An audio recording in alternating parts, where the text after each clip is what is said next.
আসসালামু আলাইকুম, কেমন আছেন সবাই? আজকে আপনাদের জন্য নিয়ে আসলাম একটি স্পেশাল গরুর মাংস রেসিপি। কাটা মশলার গরুর মাংস দেখতেই পাচ্ছেন কতটা ইয়ামি লাগছে, কিন্তু এখানে কোনো বাটাবাটি মশলা দেওয়া হয়নি, সবই কেটে কেটে দেওয়া হয়েছে এবং খুবই সুস্বাদু। মেহমানকে দিলে সবাই প্রশংসা করবে।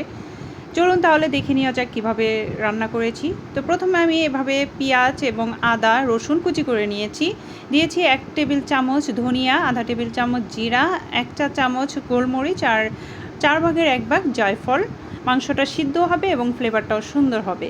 ওগুলো হালকা গুঁড়ো করে নেব। তারপরে দিয়ে দিচ্ছি একটি পাত্রে আধা কাপ পরিমাণে সয়াবিন তেল আর কিছু আস্ত গরম মশলা। এই পেঁয়াজগুলো দিয়ে দিলাম। এখন দিয়ে দিচ্ছি আদা কুচিগুলো, রসুন কুচিগুলো। তারপর আর একটু ভালো করে নেড়েচেড়ে মিশিয়ে পেঁয়াজটা একটু মজে আসলে দিয়ে দিচ্ছি সেই ধনিয়া, জিরাগুলো। সবগুলো কিন্তু একদম মিহি গুঁড়ো করিনি।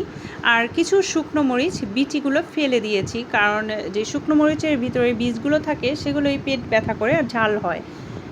এই পর্যায়ে দিয়ে দিচ্ছি গরুর মাংসগুলো। আমি আগে থেকেই ধুয়ে রেখেছিলাম। এখানে 1.5 কেজি পরিমাণে গরুর মাংস আছে, হাড়সহ।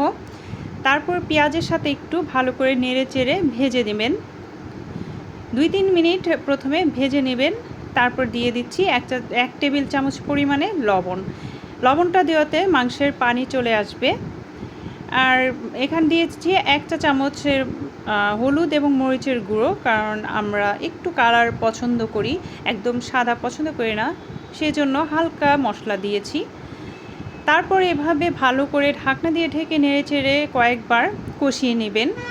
আর এভাবে কষাতে গেলেই দেখবেন মাংসটা অর্ধেক পরিমাণে সিদ্ধ হয়ে যাবে, আর যেই আস্ত মশলাগুলো সবগুলোই মিশে যাবে মাংসের সাথে। তো এভাবে আমি কষিয়ে নিয়েছি প্রায় 15 থেকে 20 মিনিট।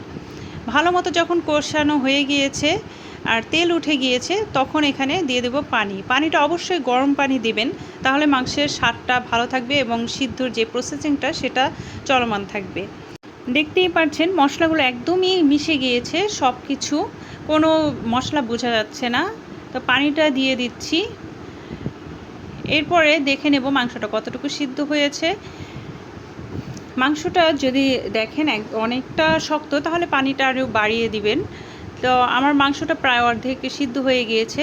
এখন ঢাকনা দিয়ে ঢেকে রান্না করব মাংসটা সিদ্ধ হওয়া পর্যন্ত। আর মাঝে একটু খুলে নেড়ে ছেড়ে দেবেন, নাহলে লেগে যেতে পারে। আর এই পর্যায়ে লবণটা দেখে নিচ্ছি কেমন হয়েছে। তো সামান্য আর একটু লবণ লেগেছে। আর দিয়ে দিচ্ছি কিছু আস্ত কাঁচামরিচ ফ্লেভারের জন্য। তারপর ঢাকনা দিয়ে অপেক্ষা করব রান্নাটা হয়ে যাওয়া পর্যন্ত। আশা করি আপনাদের সবার কাছেই খুব সহজ মনে হয়েছে। অবশ্যই চেষ্টা করবেন বাসায়। আর আমার পেজে লাইক, কমেন্ট, শেয়ার দিয়ে সাথে থাকবেন। কেমন হয়েছে অবশ্যই জানাবেন। আল্লাহ হাফেজ।